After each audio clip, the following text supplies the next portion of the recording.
Need ko lang ng dalawang representative each group. Any volunteers? Okay, let's go forward.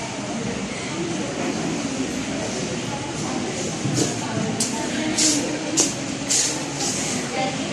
Yes.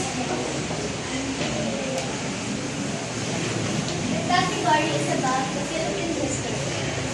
The question is, name the person who read the Act of Declaration of Philippine Independence on June 12, 1890. I'm sorry, but that is incorrect. Ambrosio Rianzares Bautista. Okay, very good. That's correct. Ay, protest, no? Mali po yung sagot niya. Alam naman po natin na lang na tama yung sagot ko, right? That's enough, Miss Irish. Tama yung sagot mo, Miss Irish. Anyway, congratulations. Thank you. Congratulations, guys.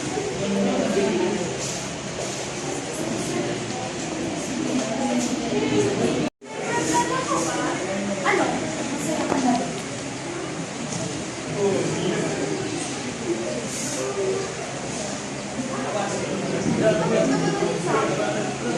Alam mo, nanalo ako kanina, syempre proud ka. Masaya ka na.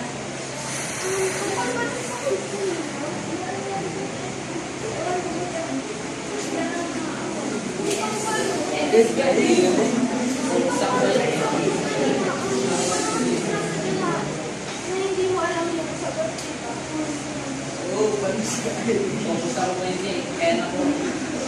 Pero sabi ko na wala akong alam. Ganon.